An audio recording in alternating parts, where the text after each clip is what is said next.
Hello, class, and welcome to Philosophy of God, Week 6 here at Holy Apostles College Seminary. And this is going to be my second lecture on the Fourth Way, where I give you a bit of a more formal presentation of what's going on in Aquinas' Fourth Way. And now, before I begin, I have to quote Neil Armstrong quoting Christopher Martin. Just kidding, it's just Christopher Martin. I just forgot to delete the Neil Armstrong thing from the template of the PowerPoint. In any case, Dr. Martin here says what most Thomists and most philosophers say when they come across St. Thomas's Fourth Way, which is that it is a sound rule of academic prudence to admit one's ignorance promptly when one's chance of disguising it are slight. Thus, I had better begin this chapter by saying that I don't think I understand the Fourth Way, and have even less confidence in my ability to make it out as an argument that proves the existence of God, which of course is from his book, Thomas Aquinas, God and Explanations. And now, the Fourth Way is difficult. One, because it's very abstract. It deals with a lot of different metaphysical notions, which are very in depth, and somebody who doesn't have a strong grasp of St. Thomas's metaphysical principles simply isn't going to be able to see these things within the Fourth Way. And unfortunately, St. Thomas doesn't spell out the Fourth Way as detailed of a manner as we would normally like him to have. But remember, the Summa Theologiae is actually written for beginners in theology, and these beginners in theology have already gone through logic, natural philosophy, mathematics, and of course, philosophy and metaphysics. Theology is the highest of the sciences, and metaphysics, even though it's a queen of the sciences, natural theology is going to be the king of the sciences. So the queen, so metaphysics even is going to come before the revealed theology that's taking place in the Summa Theologiae, or even natural theology that's taking place in the Summa Theologiae, because natural theology is the very last part of the science of metaphysics, which means that everybody who would be studying the Summa, at least the people for whom St. Thomas intended the Summa, would already have a rather extensive background, and so they wouldn't have to learn about things like the transcendentals in the text of the Fourth Way itself, and they wouldn't have to have a deep explanation of virtual quantity or exemplar formal causality and the principle that the maximum in any genus is the cause of all in that genus, because they would have already covered those things, and they would have had a teacher in the middle who was guiding them through the Summa as a textbook. And one of the big things that really throws people for a loop in the Fourth Way is that Aquinas says some odd things about genus here. One, he says that the maximum in a genus is the cause of all others in that genus, which is strange because being is not a genus. And usually when we think of genus, we think of animal. And what's the maximum example of an animal? Well, as far as we know, humans are the greatest in the genus of animals. So how in the world is the human the cause of other animals? That doesn't make any sense to me at all. And then people also will get tripped up in the Fourth Way by looking at it in sort of a Platonic manner. But St. Thomas's argument is not strictly Platonic or Neoplatonic. It's also not strictly Aristotelian either. Rather, again, it's grounded precisely in his very own metaphysics of esse, and some of the other considerations we've already talked about early in the semester regarding essence considered essence considered absolutely as existentially neutral, about how something that is equal to one or two contraries, when it's found to be in one of those two contraries, then it must have a cause for its being found in that contrary, which we've talked about at length already. But before we get to all those things, let's get right into the text of the Fourth Way itself. In the Summa, St. Thomas says that the Fourth Way is taken from the gradation to be found in things, and among beings there are some more and some less good, true, noble, and the like, but more and less are predicated of different things, according as they resemble, in their different ways, something which is the maximum, as the thing is said to be hotter according as it more resembles that which is hottest, so that there is something which is truest, something best, something noblest, and consequently something which is uttermost being, maximum ens. Remember, ens for St. Thomas is habens esse, so something which has esse in its uttermost sense. For those things which are greatest in truth are greatest in being, as it is written in Aristotle, Metaphysics, Book 2, various Becker numbers. Now, the maximum in any genus is the cause of all in the genus, as fire, which is the maximum of heat, is the cause of all hot things. Therefore, there must also be something which is to all beings the cause of their being, goodness, and every other perfection, and this is what we call God. All right, so for many of you who aren't familiar with that, it might seem kind of confusing. So let's take it apart a little bit. First, St. Thomas, as he does in all of the 5 ways, begins with a something that is grasp in the senses. Now, it's not we don't grasp goodness in the senses in the same way we would grasp color. Rather, it's something we abstract out of what we learn in the senses. What St. Thomas says regarding the act of the intellect is that the very first thing that enters into the intellect is ens. It's being. So we encounter being in our in the senses when we bump into something, when we see something, when we experience something. What we're experiencing first and foremost is being in the most general and abstract sense. And it's only later that we start dividing it according to color, according to genus and species, according to the various different forms that we recognize in it. Those are things that we abstract out of our initial experience with being, and this is the exact same thing that we find with the transcendentals.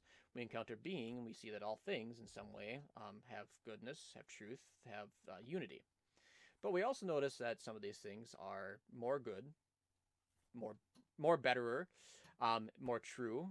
That is, they are more intelligible, which I'll talk about in a second here. And they have a greater unity than others. For example, a cat is better than a stone. Why? Well, because a cat not only exists, it exists clearly as one thing. It's not entirely clear whether or not a stone is exactly one thing, because if you break a little chip off of a stone, how much of a stone is it? I mean, is it still the same stone, or is it a different stone? Well, how about if you break it in half? Do you have 2 stones, or do you have just one stone that's been split in half? You do the same to a cat. Clearly, you don't have a cat anymore. There's no question about it. And so the unity to a cat is much clearer than there is with the unity of a stone. But we also, because we see that the notions of goodness, truth, and unity in and of themselves are totally unlimited. When we look at the varying degrees of things which are true or good or one, what we find is that there's a limitation. There's a degree of limitation, and that something isn't. There's a certain degree of limitation then, and so what we look at that then is we say, okay, well, if the goodness, which is convertible with essay, is limited by something, then it must be limited by something other than itself. And so what is there other than essay? Well, nothing. And so whatever is the principle of limitation for these different things that gives it, that gives it this like particular range or scope of goodness, truth, or oneness, that principle, which is ultimately the essence, in and of itself, is something that is nothing when taken under absolute consideration.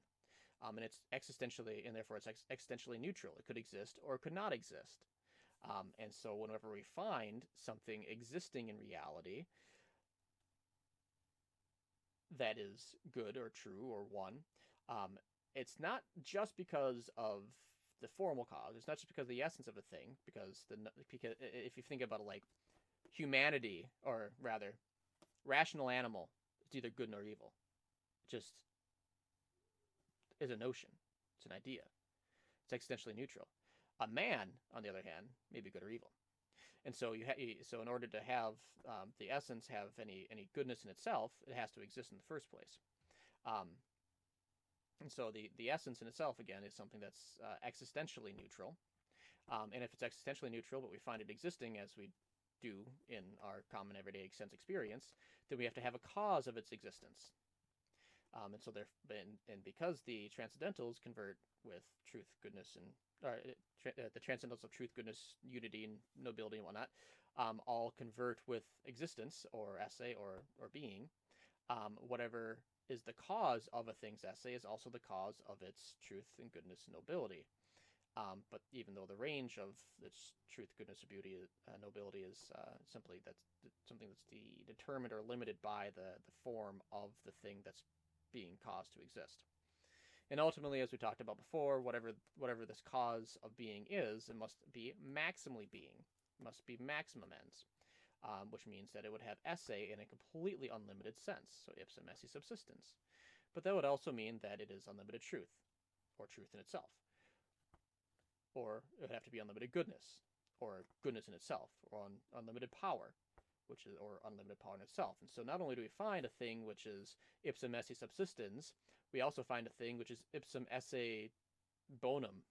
I'm not sure exactly how to make that into Latin, but basically what I'm saying there is like we find a thing that is the concrete the concrete act of existing itself as a cause of the existence of all things. And that same thing is going to be the concrete act of goodness, or there's going to be the concrete goodness itself and concrete truth in itself. So you're getting a huge slice of what we traditionally call God at the end of the fourth way here. So I think that the fourth way clearly does bring us to the existence of God as the cause of the truth, goodness, nobility, unity, and all the other transcendentals that we find in varying degrees in our world. Let's hop into the transcendentals real quick here. So there's just a couple things I want to say about the transcendentals. So the transcendentals, the word transcendental means that like it goes over all things. And so when I talk about goodness, what I'm saying is that all things, insofar as they exist, are good. That is the most expansive category you can put things in. Existing things, or existence is the greatest genus, if you want to call it that. It's not really quite the proper way to think about existence as a genus, but just for the sake of simplicity, I'm going to speak of it that way. If anything exists, it's going to be somehow one. If anything exists, it's going to be somehow true, which means it's intelligible. If anything exists, it's going to be somehow good. Although this doesn't necessarily give us convertibility. For instance, you can find anything which is color. Anything which has color also exists on some sort of surface, or is also something that is going to be found as under light. Actually, yeah, rather let's go with that. Anything that has color also is carried by something. Is also carried by light, but being carried by light and being color aren't exactly the same thing. And so there's not quite the convertibility that we're looking at here that we're looking for the transcendentals. The transcendentals, this will help us out a little bit here. It's not don't have two different things. So the light and the color are not exactly the same thing, but rather what we have in a transcendental is that we have something that's the same in reality but simply different in concept. And St. Thomas talks about in various places that a distinction in the intellect does not make a distinction in reality. For instance, when we talk about oneness, and I think that's actually on the next slide, but that's fine, we'll talk about it right here. When we talk about something being one, what we're doing is we're negating division of it. And so, or another way I like to think about it this way is that you have there's two ways to think, I guess, about unity. Unity in composite things means that the composites are all working towards one final end. And so the leaf and the bark and the roots and the trunk and all that jazz are all of a tree are all working towards the same one end, which is the whole of the tree itself. But unity in itself is simply the negation of division. Or when we talk about something being good, good is, well, nothing other than being but considered as desirable. Truth, when we speak about it metaphysically, is nothing other than being a being's intelligibility or thing's intelligibility. And so the more a thing exists, more intensely a thing exists, the more intelligible it is. There's more to say about a rock than there is about a simple atom. There's more to say about a cat than there is about a simple rock. And there's more to say about a man than there is about a cat. And the reason for this is there's simply more going on existentially speaking in a cat, in a rock than an atom, than a cat than a rock, and in a man than a cat. There's an increase of what a thing can be, what can be said of a thing. And so when we talk about truth in St. Thomas, we have to make sure we're distinguishing between logical and metaphysical truth. Logical truth is the mind's is the agreement between mind and reality. And so when I assert something of a thing, that what I have asserted also maps on to what is the case, and vice versa. But metaphysical truth speaks of the thing in itself, is how intelligible is it? How much could it be known? And while you could write maybe a paragraph on a hydrogen atom, you could write volumes and fill a whole library with books about what it means to be human. And within distinctions, within these distinctions of the transcendentals, we have to keep in mind the difference between a real distinction and a logical distinction. A logical distinction looks at things insofar as they are divided according to our minds. And so again, we look at the one and the same thing within being. Think of being, but when we talk about goodness, we look at it insofar as it's desirable. We look at being as true insofar as it's knowable and intelligible. This is kind of like saying Kal-El, which is Superman's Kryptonian name, can be known or understood as Clark Kent or Superman. Now, Clark Kent and Superman aren't the same notion, but they point back to the same reality, which is Kal-El. And they're convertible with one another, but only what I call virtually, insofar as they go back to the same reality, and then you can kind of like follow the path from there. So you go from things truth back to its essence, or its essay, its being, and then you go from its being again to its desirability, and then they're convertible and coextensive in that sense. And with some things, such as the within the doctrine of the transcendentals, we have a distinction within our understanding of a logical distinction. It's what I call, again, a virtual distinction, and I call it a virtual distinction because there is something within the thing which gives us reason to say that which gives us a reason to make that logical division between Clark Kent and Superman, for instance, within Kal-El. Within Clark Kent, it's because of Kal-El's presentation of himself as Clark Kent, the mild-mannered reporter from the Daily Planet. And then when it comes to Superman, even though it's the exact same reality, we're able to make the distinction because of the way that Kal-El is presenting himself as the superhero from another planet who is so stronger than a locomotive, able to leap tall buildings in a single bound, etc., etc. And just to revisit this aspect as well, about a real distinction. So that's a logical distinction. Logical distinction is the same in reality, but distinct in notion. Yes. A real distinction can either be weak or strong. Now, a strong distinction is the one that we're most familiar with. There are two things. There's dog A and dog B. Real strong distinction. A weak distinction, on the other hand, has to do with a real distinction of principles or aspects in a thing which are inseparable but irreducible to one another. And a clear example of this would be matter and form. Within matter and form, you have the organizational activity of a thing, the form, and then you have the matter, which is that which is organized. So all the different parts of a tree don't, even taken collectively, don't make a tree. Rather, you have to have that active principle of unity, which is what we're going to call which is called the form. You're not going to find the form of a tree floating out there somewhere. In the same way, you're not going to find the matter of a tree being a tree floating out there somewhere. If the form is not in the tree, then you don't have a tree matter. You have lumber or something like that.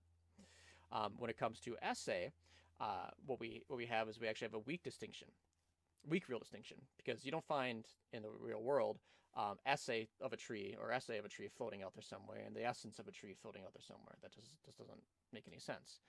But rather, just in the same way, there's an act-potency relationship between form and matter, but it's in such a way that you're not going to be able to find form or matter of a tree existing distinctly and concretely out there, separate from each other.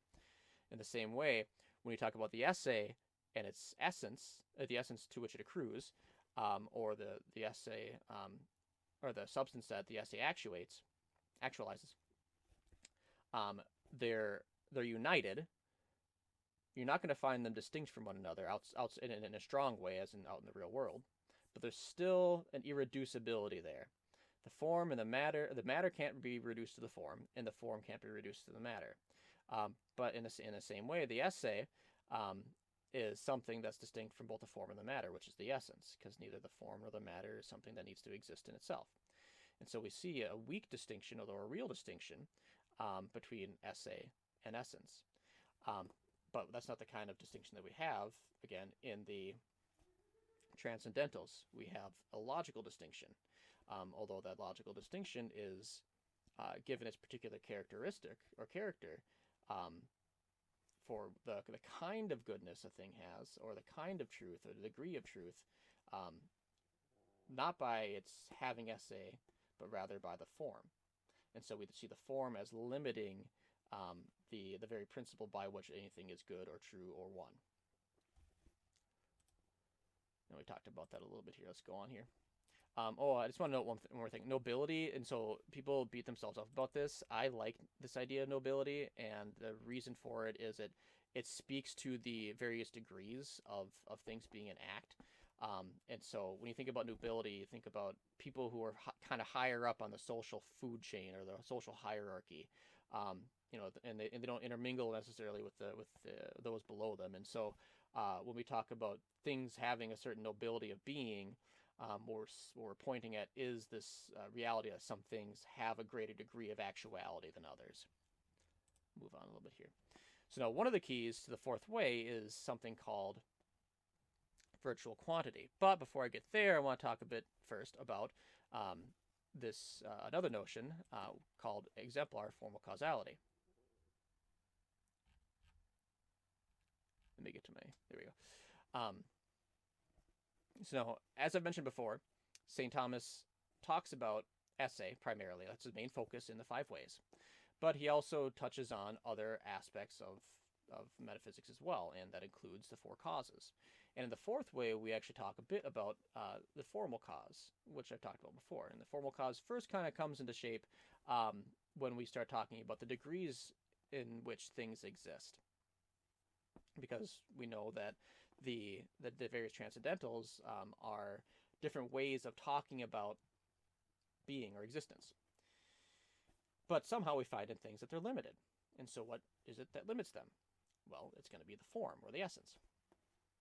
But we see a deeper meaning to St. Thomas's notion of form within the fourth way that goes beyond this intrinsic formal cause that we find in things. So, like the form of cat and a cat, or whatever it might be. And this is what we call actually and this deeper principle is going to be called the external exemplar formal causality. Sorry, the exemplar formal cause. And the exemplar formal cause, according to St. Thomas, is that in the likeness of which something is made. And the easy example of this is going to be a statue. A statue, let's say a statue, let's say the David. The David has, if you look at it, has a material cause, the marble, and then it has a formal cause, which is the shape of the statue. And now the shape of the statue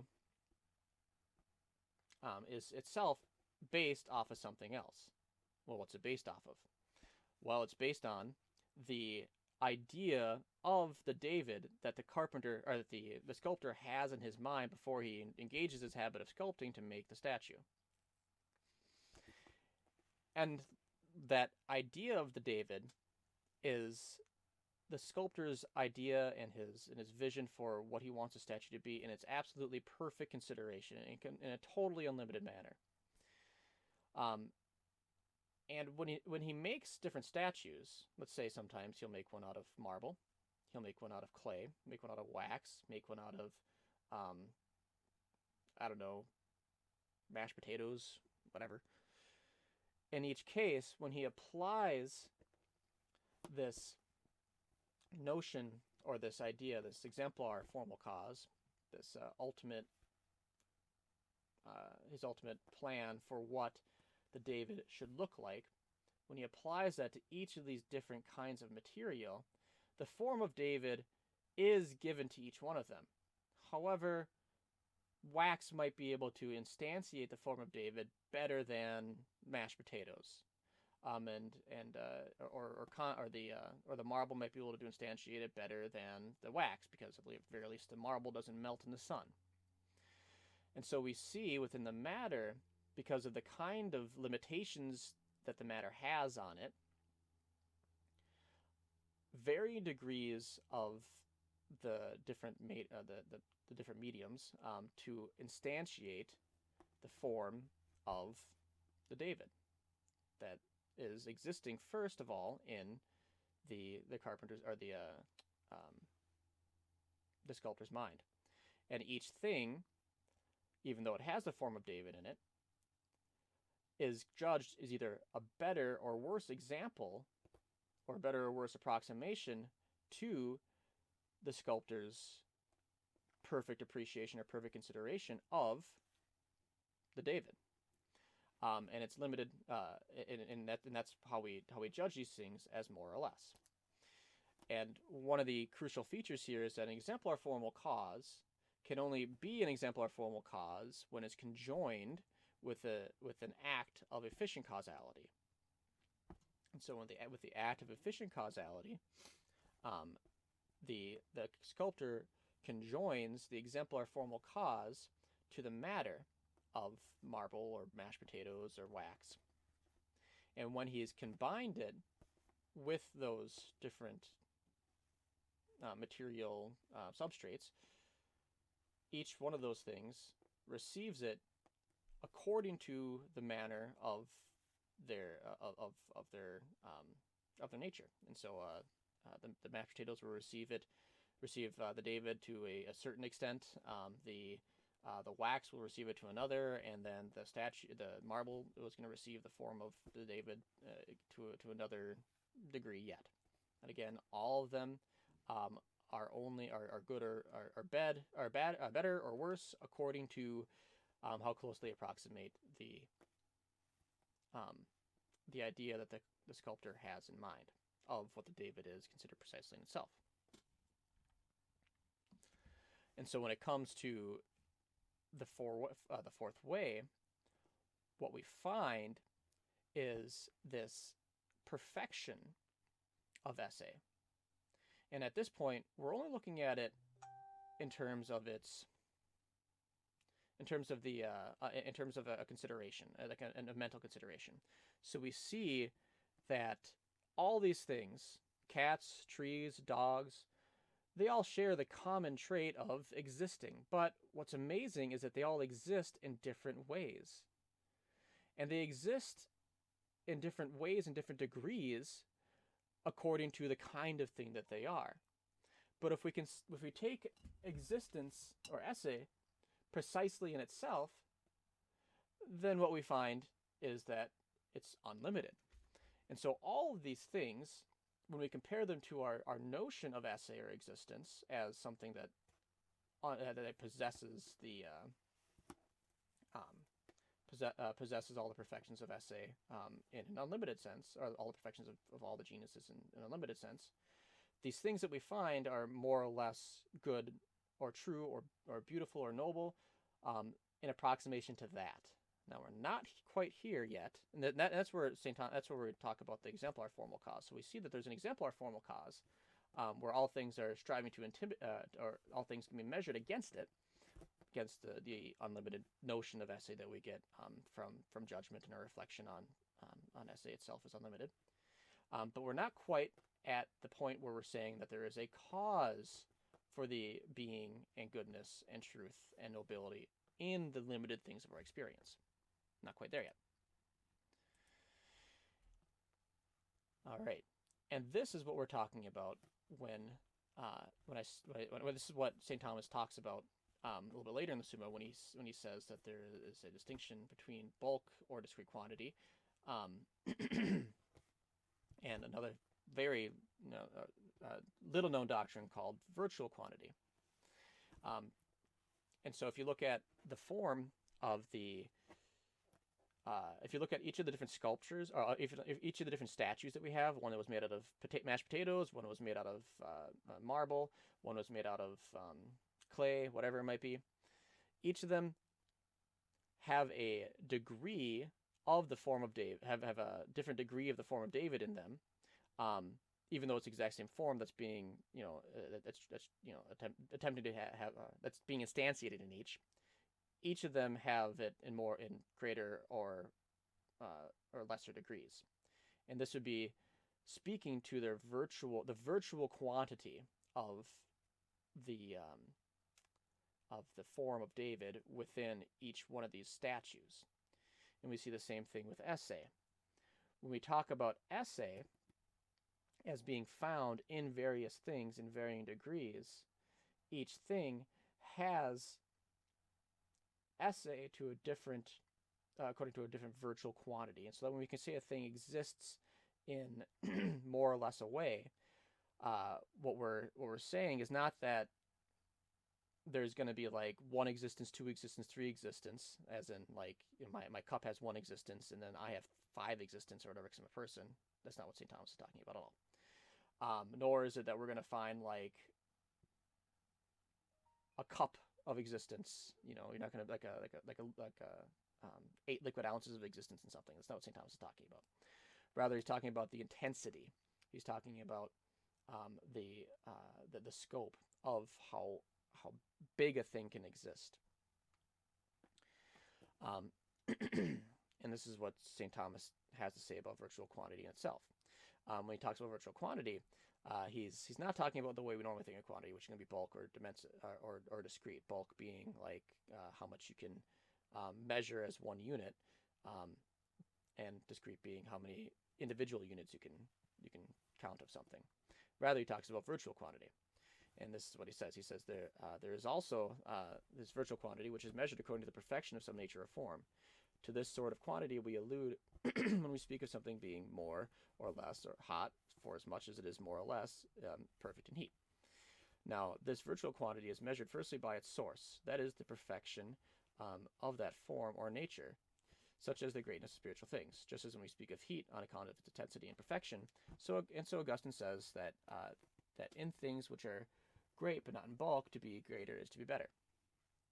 For a perfect thing is perfect, the better it is.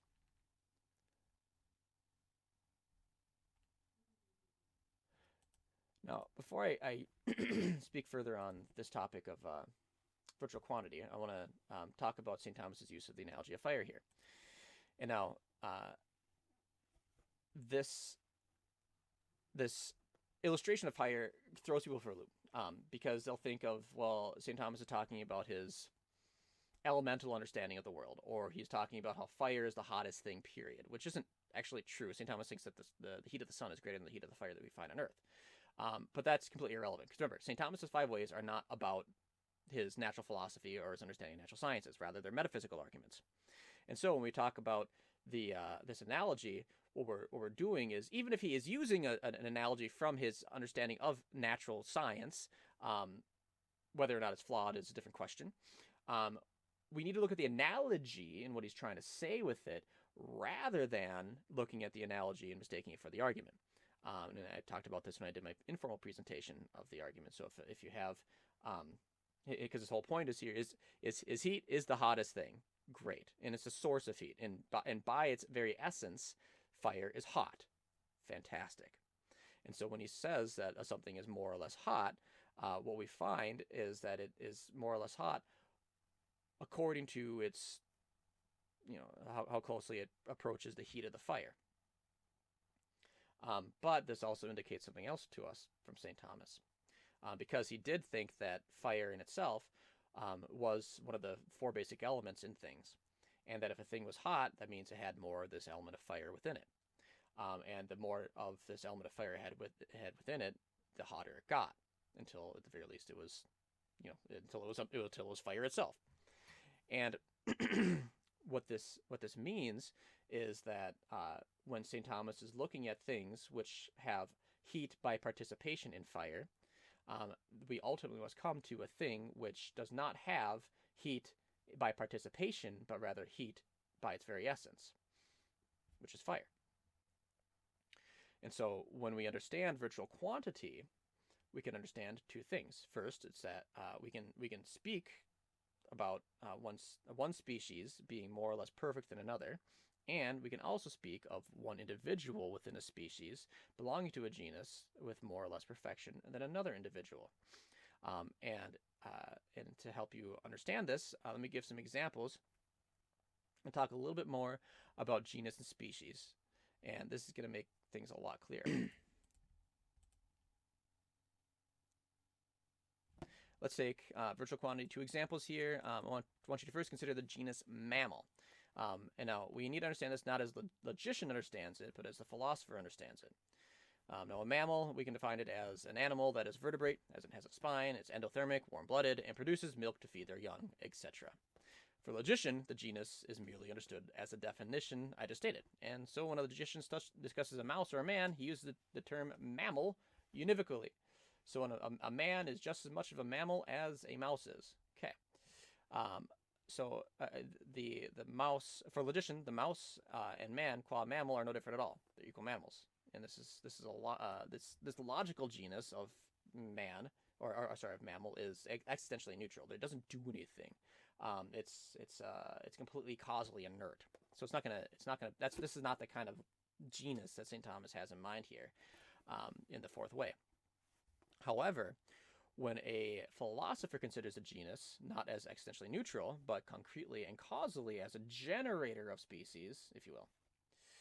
Indeed, Aquinas says in the Fourth Way that the maximum in any genus is the cause of all in that genus. And this is related to species and virtual quantity, as I'll explain in just a moment here. And the different species of the genus mammal possesses mammal nature with more or less perfection. For example, a mouse is a mammal, but a mouse possesses a much lower level of perfection than perfection of mammal nature than does a human being. And this level of perfection is what virtual quantity is all about. Because virtual quantity is about the perfection of some nature or form. And Aquinas explains how we measure virtual quantity in the same passage of the Summa Theologiae that we've already that I cited just a moment ago, where he says that virtual quantity is measured by the effects of the form. Now, the first effect of the form is being. For everything has being by reason of its form. And by that, St. Thomas is saying that form acts as sort of like a transmitter of being to the things that we encounter. The second effect is operation, for every agent acts through its form. Consequently, virtual quantity is measured both in regard to being and in regard to action. In regard being, for as much as things of a more perfect nature are of longer duration, and in regard to action, for as much as things are of more perfect nature are more powerful to act. Based on these two criteria, it's easy to see why a human is superior to is a superior species to of mammal compared to a mouse, because humans are obviously physically stronger than mice, and not only because they are physically stronger, but they're also massively more intelligent. So while a gorilla is smarter than we are, a gorilla doesn't make guns. Get 100 men, 100 gorillas together. The men have guns. Men are going to win, because we have that a greater strength by virtue of our intellect, if not by virtue of our physical strength. In addition, humans live longer because we have immortal souls. Although that's going to be the distinction later. And so when we look at the distinction between a man and a mouse, we can see that a man, because of his formal operations, instantiates everything of what it means to be a mammal in a much, much, much greater way. Now we can actually talk about the same thing within individual species, within individual members of a species, as having more or less perfection than another. Now take Aristotle. He gets in debate with Diogenes, the Cynic, who was the constant plague of Aristotle's teacher Plato. Although actually kind of funny. One time he was out bathing in the sun, naked, of course, in a bathtub because he's insane. And Alexander the Great comes up to him, and at this time Alexander is like 20 years old or something. He's young, and he thinks this cynical philosopher is all cool. And Alexander says to him, Diogenes, because of your wisdom, because of how much I appreciate you, I will give you anything in my kingdom. If you make a request, it is yours. And Diogenes slowly, with this emperor of the whole world in front of him, opens one eye slightly and says, "Get out of the way. You're standing in my sun. I'm trying to tan." It's the only thing he requested, and I think it's kind of a funny story. But anyway, so let's say that Aristotle gets in debate with Diogenes, and suppose that Aristotle defeats this philosopher, Diogenes, quite easily, which he probably would. So we in the audience, who are awed by Aristotle's amazing performance, make the judgment that Aristotle is clearly smarter than Diogenes. In such a case, we're actually making a judgment about virtual quantity. Both men have non-material intellects, but Aristotle is clearly more powerful. So in the fourth way, Aquinas understands being as a genus that has species such as stones, plants, and men, each of which manifest being with more or less perfection. And now that these possess being in unequally is known indirectly through the transcendental attributes of being, such as truth and goodness, which we measure from the actions of the beings that we encounter. And so, which is why Aquinas says in the Summa Contra Gentiles, Summa Contra Gentiles, part 2, 19. Yeah, it should be 219, paragraph 2. He says that for everything does, as everything is, so it does operate. So the way that a thing acts follows upon its being, according to, or in particular, its esse, in the way that it exists. Now, some of you who have been reading very attentively in this course, or have taken metaphysics in the past, notice that in De Ente et Essentia, Aquinas argues, and he argues this elsewhere, not De Ente et Essentia in 89, that being itself is actually not a genus, and by being he means esse, or existence. And so there he argues that God is existence itself, and for that reason, God is not a genus. And he says that there is Aquinas says here that there is a thing, God, whose essence is existence itself, and this is why we find some philosophers who say that God does not have a quiddity or essence, because his essence is not other than his existence. And from this we find that he is not a genus, because everything which isn't a genus must have a quiddity which is other than its existence. And this is so, since quiddity, or nature of a genus or species, in the case of things which have a genus or species, is not multiplied according to the intelligible content of the nature. Rather, it is the existence in these diverse things which is diverse. So, in an analogous sense, St. Thomas understands being as a genus in the fourth way, strictly speaking, even though strictly speaking, being is not a genus. But it is true that everything we encounter is a being of some sort with varying degrees of perfection. And by being there, I mean ens, which is the thing that happens esse. And since its limitation is given to it by its form, that which has the esse is the essence. But as St. Thomas says in the fourth way, more or less are predicated of different things according as they resemble in different ways that which is the maximum. And the maximum in any genus is the cause of all in that genus, and therefore there must be something which is to all being the cause of their being, goodness, and every other perfection, and this is what we call God. But we're not quite there yet. How is this the case? Especially this last part here. What does it mean to say that St. Thomas? Or what does it mean when St. Thomas says that the cause, or the maximum of any genus is the cause of all others in that genus? So a lot of philosophers and Thomists, specifically Thomists, will say that St. Thomas doesn't take this to be demonstrable, or that the principle itself is not something that is possible to be demonstrated.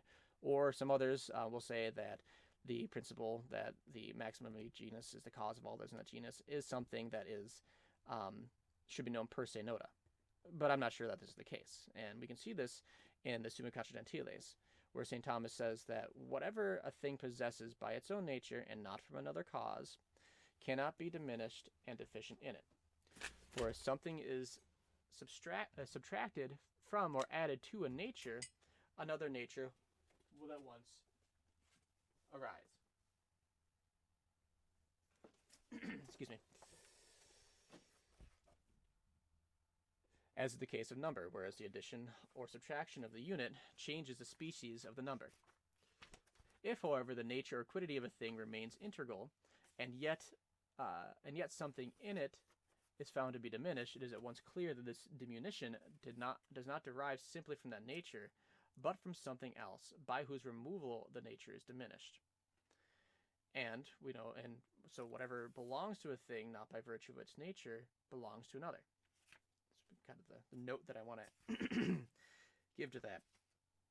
And essentially, what St. Thomas is saying here is that when you find something existing in in various degrees, then is it more or less, or if you find something that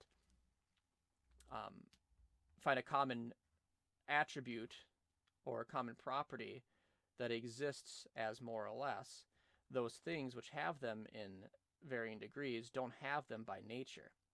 And since what we're looking at here is goodness, truth, and being, what we find is that these things do not have goodness, truth, or being, again, in their very nature or in themselves.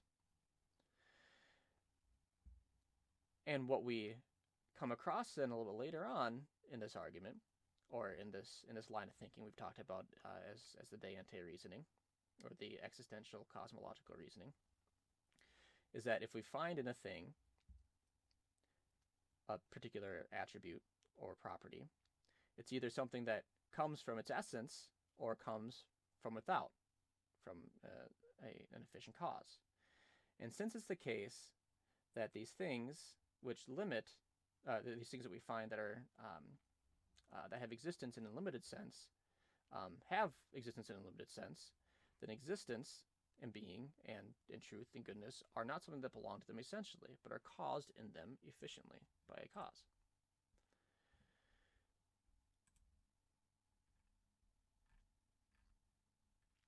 And so when we let me actually go back here.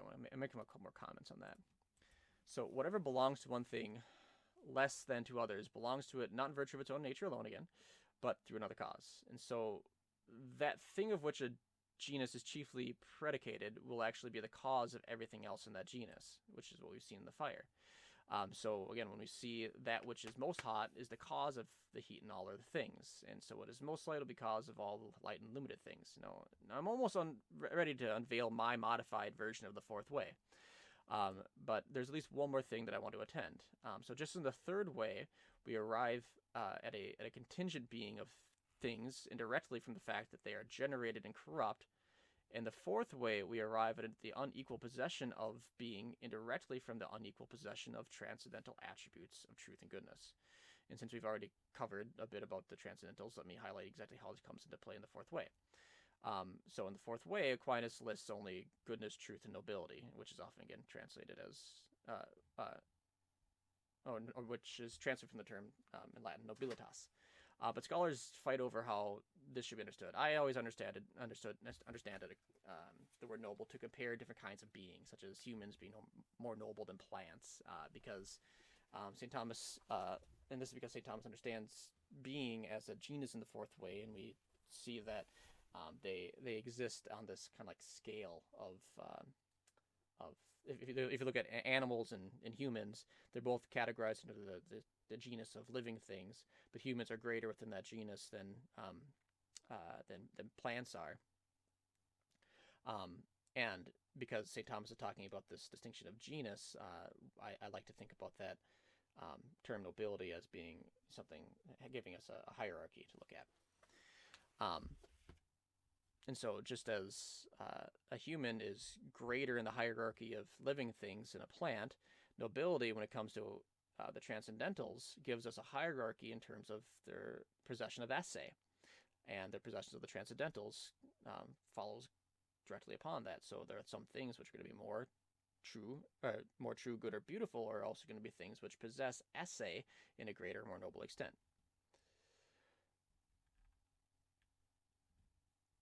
But how do we know that? So when we compare esse, and it's considered in itself, it has an unlimited scope, and we can see then that everything is compared as good or truer or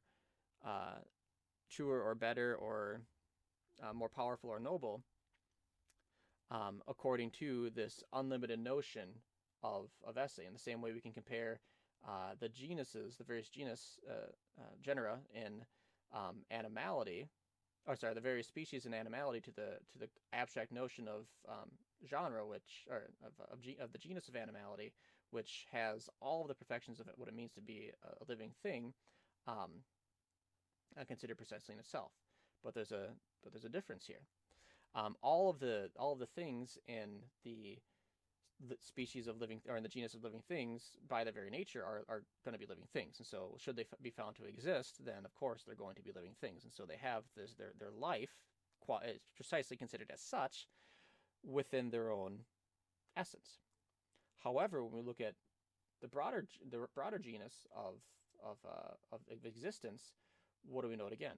Well, whether it be a living thing or an inanimate thing, these things do not exist, or they don't have the perfections of their particular species or genus unless they first exist at all.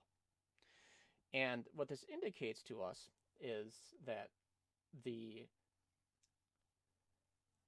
that which constricts or limits or gives a particular character of how a thing goes about existing in itself is considered, again, absolutely not considered in itself or under absolute consideration is nothing or relative nothing, and is existentially neutral.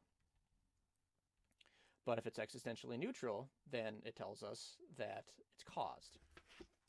And so when we talk about the principle that whatever is the maximum of a genus is going to be the cause of all others in that genus, there are two principles that we have to consider.